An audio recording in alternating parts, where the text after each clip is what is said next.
Friend नमस्ते, स्वागत है मेरे चैनल में। आइए सुनते हैं शिव गीत।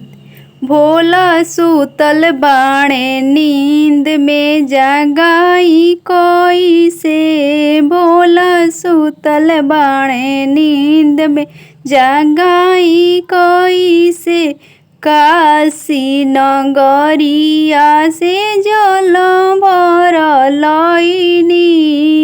काशी नगरिया से जल भरलईनी,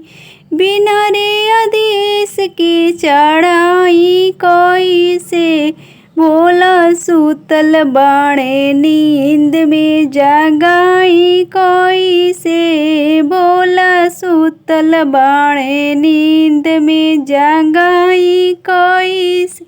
भंगिया के पीसी पीसी गोला बनवनी, भंगिया के पीसी पीसी गोला बनवनी, बिना रे आदेश के खिलाई कोई से, भोला सूतल बाणे नींद में जगाई कोई से, भोला सूतल बाणे नींद में जगाई कोई से, गंजवा के माल माली चिलम बनवनी,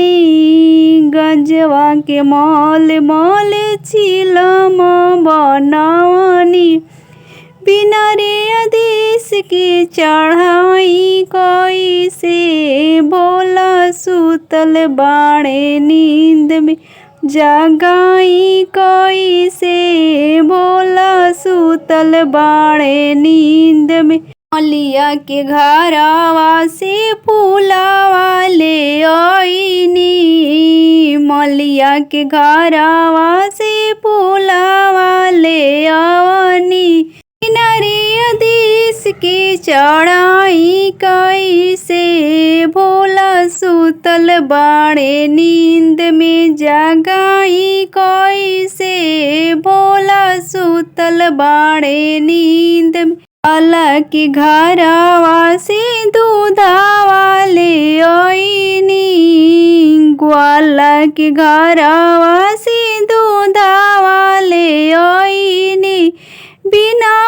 आदेश के चढ़ाई कोई से, भोला सूतल बाणे नींद में जगाई कोई से, भोला सूतल बाणे नींद में जगाई कोई से।